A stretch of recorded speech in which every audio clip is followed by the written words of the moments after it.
It's at times like this, just before a concert or an open rehearsal, that people will ask me about my own teacher, Yvonne Hubert. After all, she was a student of the great Alfred Cortot, which gives us a direct lineage to Frédéric Chopin. Her brother was an eminent cellist, and we named our small recital hall after her. Yvonne Hubert's legacy to me has been a vision of music as the ultimate delight of the soul, to be shared with grace, modesty, passion, wonder, and above all, joy. The Hubert method, then, and Leonardo da Vinci have been the inspiration for this project. It's for this reason that when people then go on to ask me about so-called gut or visceral approach of music that I am so intimately connected with in the project, I must always refer to this wonderful sense of music capable of moving me to the core of my being. And it's that core of my being, that musical core, that interacts with that gut sense of rightness about music. And this is what I feel the Hubert legacy to me has been.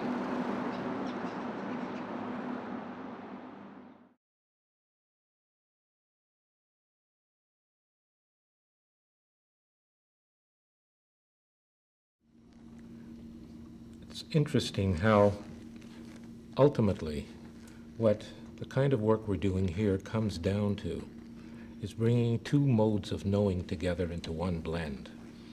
We talk about science, skio, as knowing.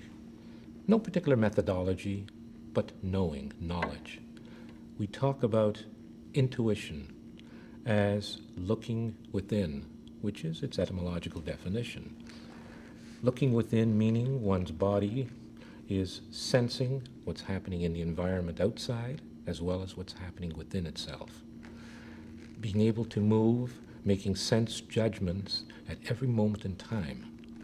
Now, the whole question of the inquiring artist, the creative scientist, ultimately is not a question of just two modes of knowing that can only have a kind of shaky coexistence, or building bridges between them. Really, it's something much deeper than that. It's the human hope, the human desire to somehow bring a blend of the rational, the conceptual, and the intuitive, the interior life together. This is how I see our project. Not just a question of get rid of interferences and everything will be blissful. Something quite different. But somehow or other find a common language that is gut language as well as head language, and not as well as, but a blend of. When these come together, then the question of two opposing modes of knowing become one blend of inquiring artist and creative scientist.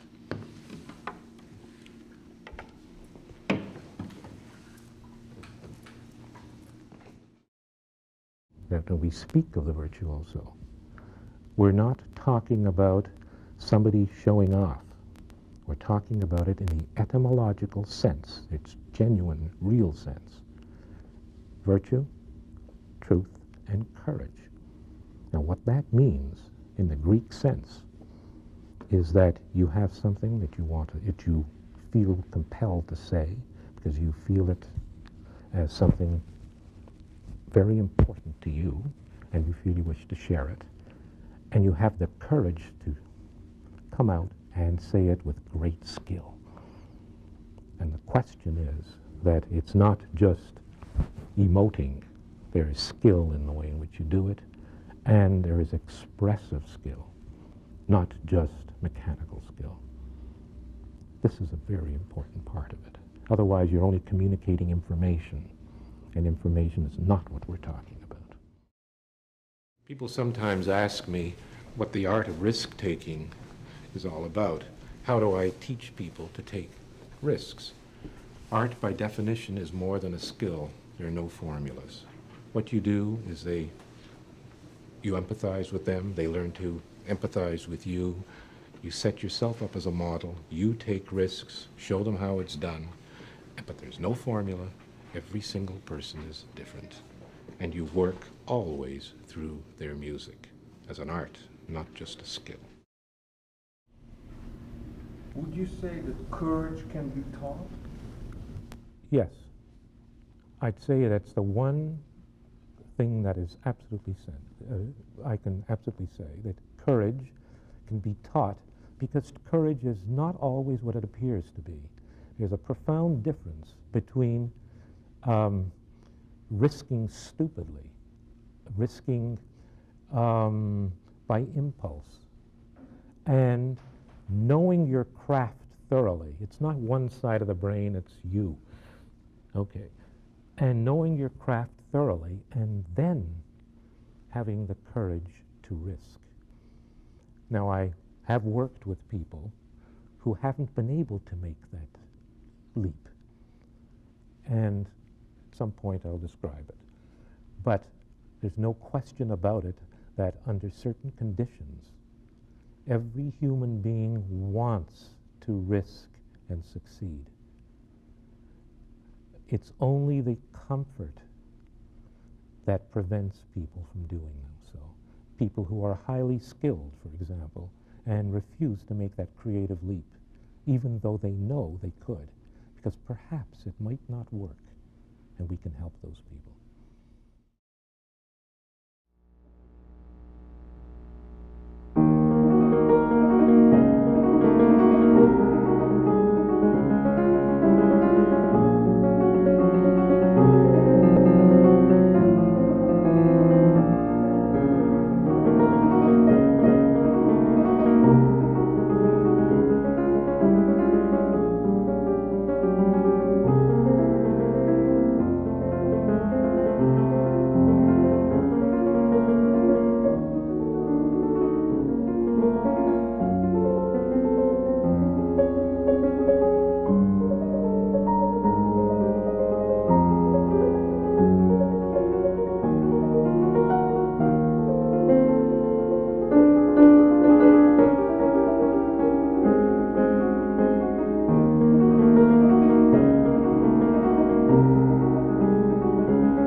Sound is you're carrying through anyway, but there's clearly work involved in it. This is what I'm getting at, okay? Okay, so what we're going to try is this. We're going to take, not the most difficult thing, but something a little simpler, a little more accessible. I don't like the word simple.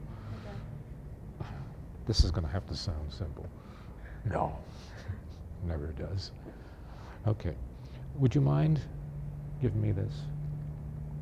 Okay, just begin again. Okay. Begin on this, okay?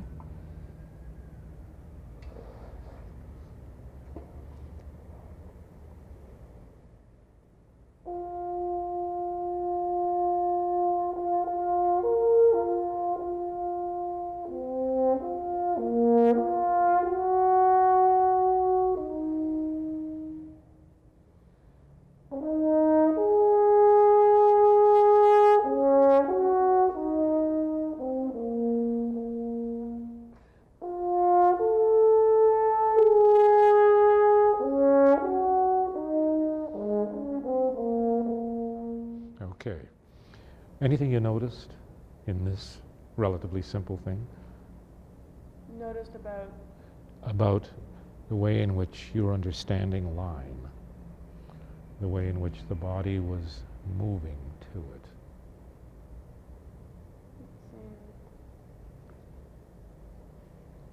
Well, it seems that I feel like I have more of a sense of the line in that than... Oh, of course, because it's, look at the range. Right. Okay, but there's still some very interesting things. What is a performance indication for that? What are we saying in here? Is it brilliant? Is it lyrical? What is it? Well, it seems more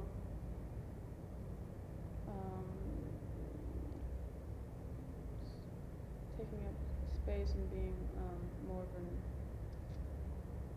It seems to be more based on colors and creating more sounds. On timbral changes, okay? Timbres? Yeah. Okay, but there's still a melody. Yeah. Okay. Now, is that melody supposed to put me to sleep? I'm being very serious. Is it supposed to bring back memories?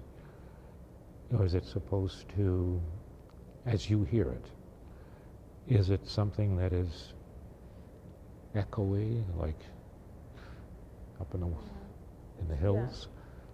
Yeah. Okay. That's not to put you to sleep necessarily, but... A little bit of like a yodel. Okay? All right, so let's try something. Okay, now I'm going to bug you, and you'll hear some difference, okay? All right. Stable center of balance. Okay. And I strongly advise not this right now, because there's something with the sphincters, which is important. A little more this way. Okay, so watch my leg. I shouldn't be wearing this stuff, but it's okay. There you have it. Now just get your knees moving like this. There you have it.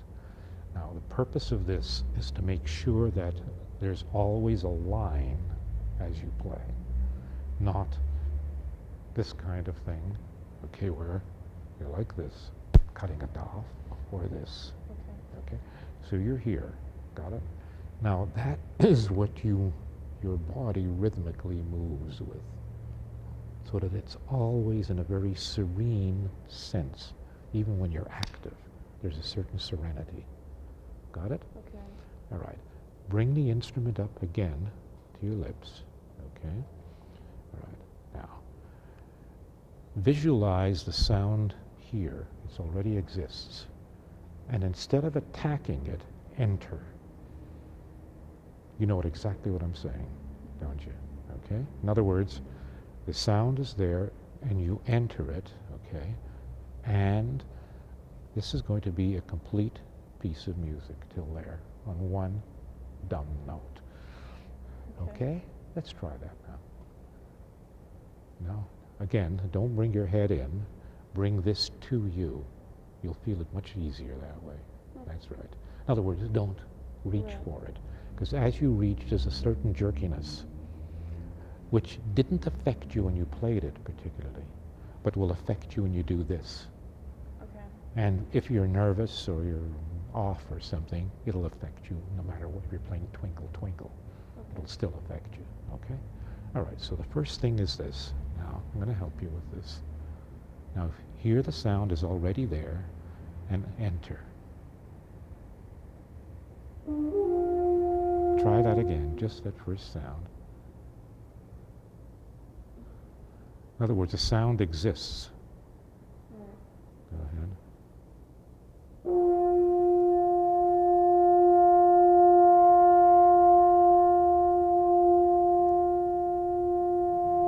That's it. Now the feeling should be as if there's a resonating chamber here, like a singer.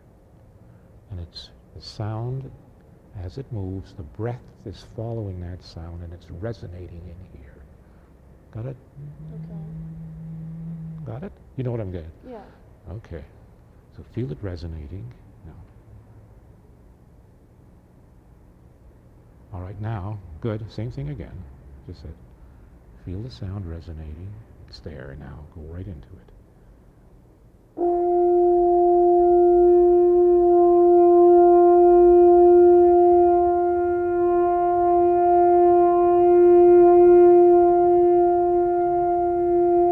much better. Now the attack was a little bit, rough, but the rest of it, I heard the expansion and the contraction of the sound, giving you the option of doing it different ways, not one way. Okay. Do you follow? Yes. Now, feel as if always, when there's length, like this, feel as if the sound is, you're sort of riding on the sound wave. In other words, it's there, and you're just riding on it back and forth. Okay. Back and forth. It'll give you maximum air. Okay? Let's try that again.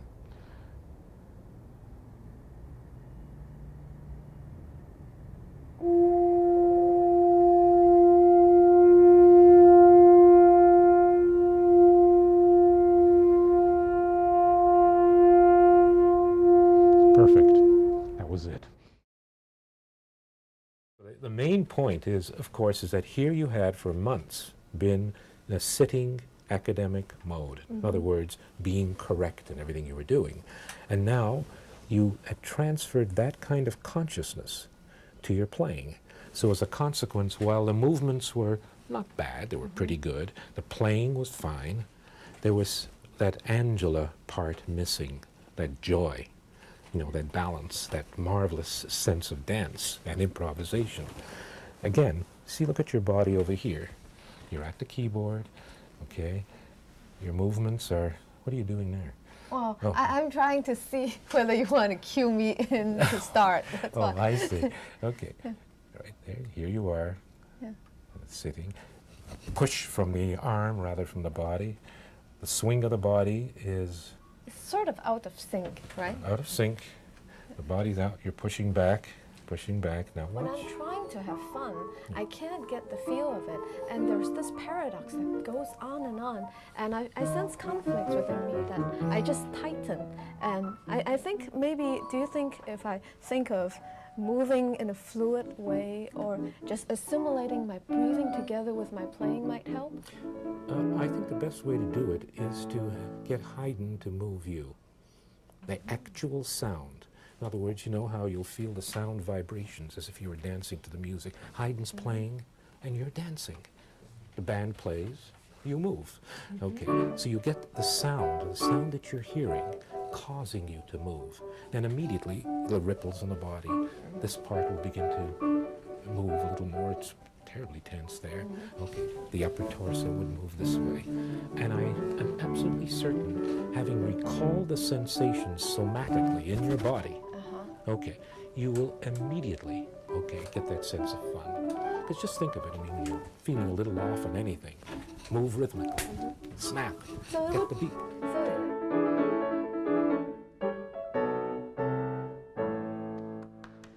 Angela, terrific. yeah. Listen, I have to tell you something, okay? Yeah. You work on that, and I'll tell you why. I've worked with a very great jazz pianist by the name of Dave Mackay. He's blind, okay? And you know what some of the things we were doing?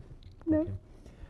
Because of his blindness, he, for years, would only play where it was very comfortable, or very safe, okay? In order to free him, what we were doing was doing leaps of about 12 inches above the keys, from one end of the keyboard to the other, okay? And then you know what we did? I gave him scenes to play from films that he'd never seen. I would describe the scenes, okay?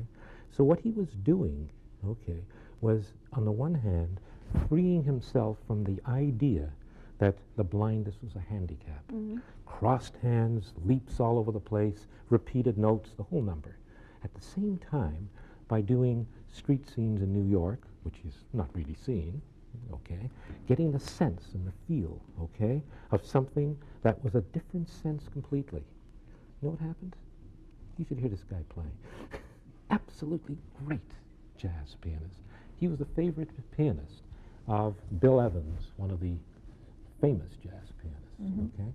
And as a matter of fact, just a few months ago, in a tribute to Bill Evans, who had died a number of years ago, they asked Dave to play as a solo artist, okay, blind. What we're saying actually is this first playing through, while successful in terms of communicating something musical, was not what you internally would find ideal. So as a consequence, um, even if you know each other well, every performance has very specific demands, and demands that come from you, come from Cheryl, and somehow or other you don't want to compromise, but you want somehow to have Mahler speak through you. Now this is very interesting because people say doing research in this kind of thing, okay, would probably not see that or hear it. Here you have a language that has to be articulated, a text, a poem, that has to be communicated even if you don't understand the language, okay? At the same time, you have a subtext, a comment on everything occurring in the piano, and the piano has to communicate, fill in the sense of the music, okay? And as a consequence, because of the body not allowing certain things to come through, because first shot, have to be cautious, the whole number. Instead of, look, we both know the meaning of the music, let's go at it. So the body then begins to, in a way, punish you for not going all out. And you begin to feel uncomfortable, restrictions and all the rest of it. And the body takes revenge on us when we don't follow through what we really mean. Yeah. Okay? There are points where you feel like you're in a straitjacket. Yeah, just that's right. doesn't- No real body. Yeah. That's it. Yeah. This is very, very interesting. I want to have another shot at just one thing. I want to try one thing. In your subtext, which is the music, okay, I'd like you to hear something, even though it's very soft, very, very quiet. Let me get around on this side here, make it a little more interesting, okay? I want you to hear the words here. You'd be playing the words later. You're not really playing anything else, right? So in your opening, it's going to emerge out of nowhere, but it's going to be very defined.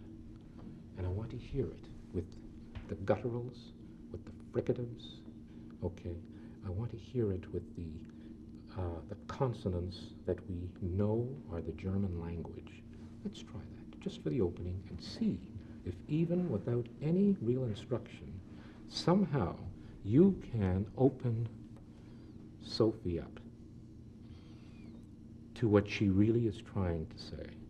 And you're going to listen without analyzing, without criticizing. You're going to listen to the poetry, okay?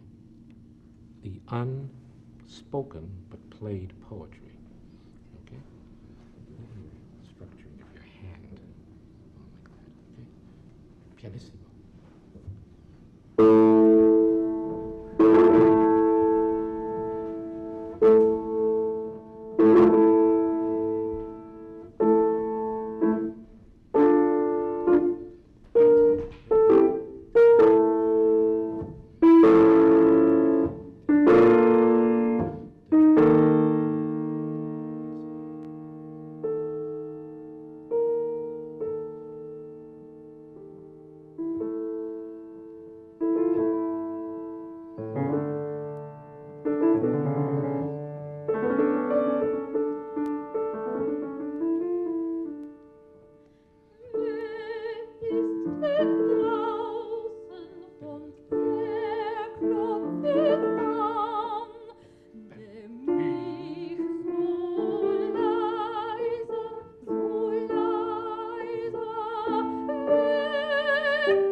then in.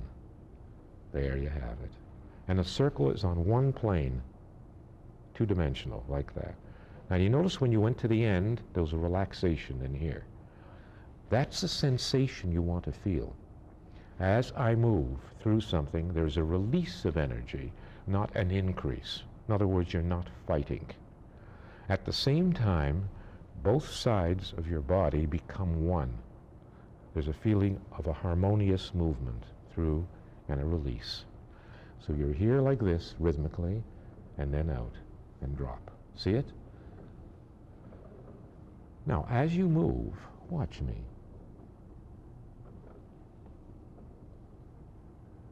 See it? There's a slight rise in the wrist. Now, as you move, you'll feel that rise, as a release. Now, you don't have to go to the side of the hand. You can go like this. So notice what we did. As we move up, instead of holding the wrist in a fixed position, what am I doing? Rhythmically allowing it to constantly respond the way a boat moving over the water is responding to the waves. Do you see? Here we are. Here's our boat. Rhythmically. Now, if the boat's like this, it's fighting. Do you follow? Mm-hmm. So here. Or, if you wish, a skier in the snow just moving. Or a water skier, you know, or someone doing surfing. You know, they go with the wave this way. When they try to fight the thing, they drown. And so do we. So you follow, this is the whole point. Balancing on a rope, okay? Tai Chi, Aikido, swinging a bat. Always that same balanced motion. Watch me. Go ahead. Okay. From the Go ahead. table? Yeah. Okay. Ah. Da da da da da da da da da.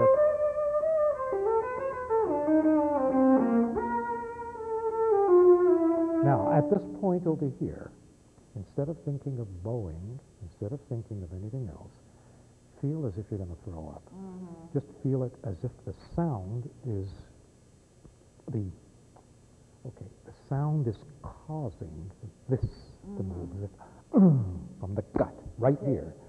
Because what was happening is it became increasingly tense, and you were getting neck tension, okay, and gripping. I hope you don't mind, but this is what I was hearing. So let's just take this by itself first, and feel the sound, as if the sound is causing this in here and causing the bow to move. Okay? Now, all right, now watch me. Okay, go ahead. Okay. Right. Good. Feel the shock of it now. Okay. That's it. Now let's come in from a little before it. Where I can't see again. I know. Okay, go ahead. Okay. There we go.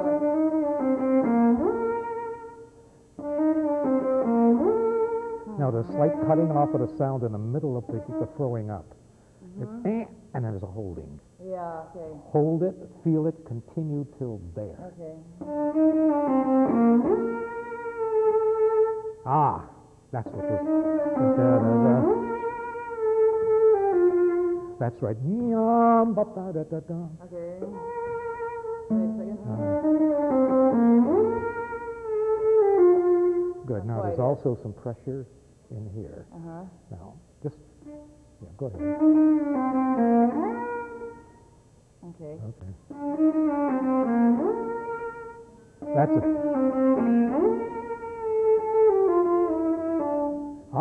So that the line of the music, what was happening interestingly, hear it. And what I'm doing is by changing my finger or by changing my motion, then, but if I go, I hold and then And so it happened, there was a minute change in, there was a kind of a conflict between what you were hearing, clearly what you were hearing was right, and the physical part of it. Okay, that makes sense. So that at the peak, I would feel it, I feel myself, it's a peak, I can't just think in terms of bowing, I can't think in terms of right fingerings or anything. What I want to do is go through that and complete it. So feel it as if it's being conducted that way. And in motion, right across that repeated note, right across it each time. So if you hear ba-ba, you see, but I'm not going. Yeah. And I'm hearing it going, and if I hear, you hear what? Not. Here's a resolution.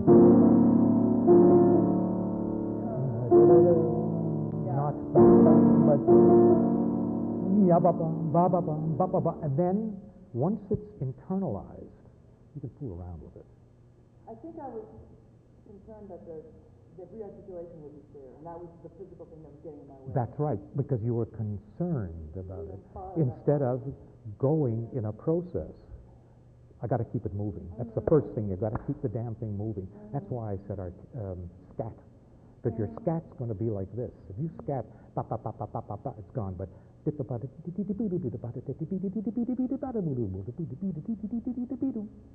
bottom, ba ba ba, bottom, instead of ba ba ba ba, and it was going. It was becoming vertical, and the stress has to move instead of staying vertical. And this is biological, because we hear it one way, but our body sees it in a different way. And because of the speed, and because of the character, and because of the intensity of sound, there's a tendency your body holds. And so what happens, you become the listener rather than the performer, the vehicle. That's right.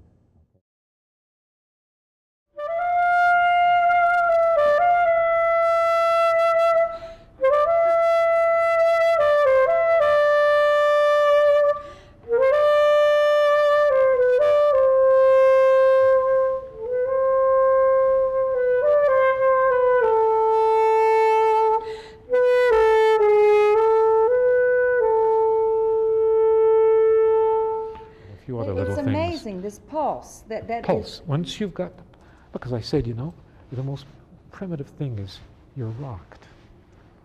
You're touched. There's the quality of tone. All these things coming together, and they give you your first experience of a musical experience. Yeah. And then, you got all this baby talk, which is really what music is. It's baby talk. Yeah. It's all baby talk. Yeah. Okay, baby, and the kids know what it means immediately. Exactly what it means. Exactly what it means, which is feel good or whatever. Right. And that's it. And this is what our music is about. We don't like to think of it that way, but that's what it's about, and I feel pretty good about that. It's great.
Okay. Just give me this alone, just on Cray. Now what I want you to do is play as if you're playing what you're doing. Hear this as a little more like a soprano voice. Hear it, but don't try to affect it. Just hear it. Something's going to happen. Okay? Try that. hear it and feel this voice as a somewhat more present, more here, as a soprano voice, definitely. Okay? But play the way you did. Okay? But just hear it.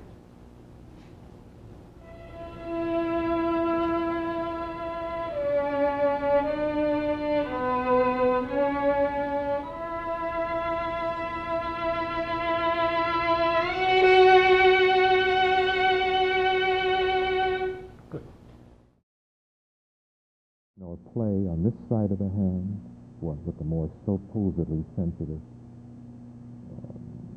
touch areas. They can play with their elbows, they can play with their nose, they can play with their head, they can play in whatever is generated in terms of the aesthetic flow.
Whatever. 1/5? Just for the laugh. Okay? In other words, always set up contingencies. Okay? Okay, go ahead.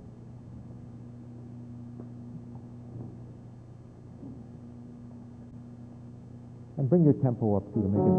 Ah, great. That I love. Look at that picture.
You don't want to fool around? No, no, I don't want you to fool around. The question is not fooling around. The question is, okay, very important one, that anything that is that this here is an artificial environment, okay?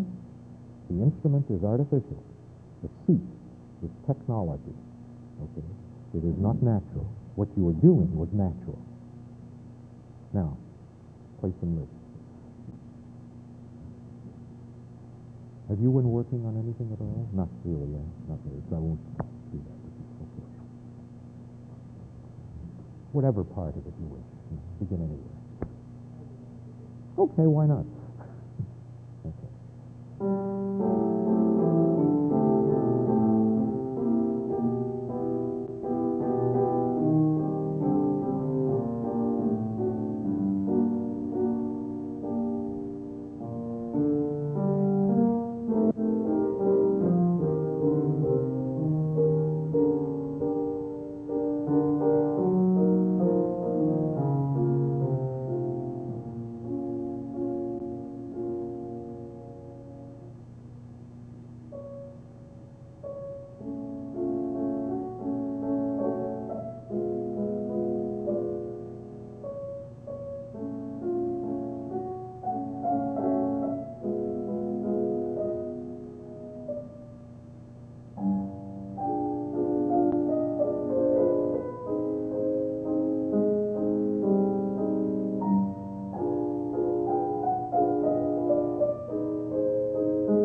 finish this concert off with feeling of little nostalgia. And let's imagine here country place in Russia and young Serge Rachmaninoff enjoying himself with two beautiful girls and writing for them this wonderful waltz. I'm sure they had lots of fun playing it together. I hope you have fun listening to it.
Thank you.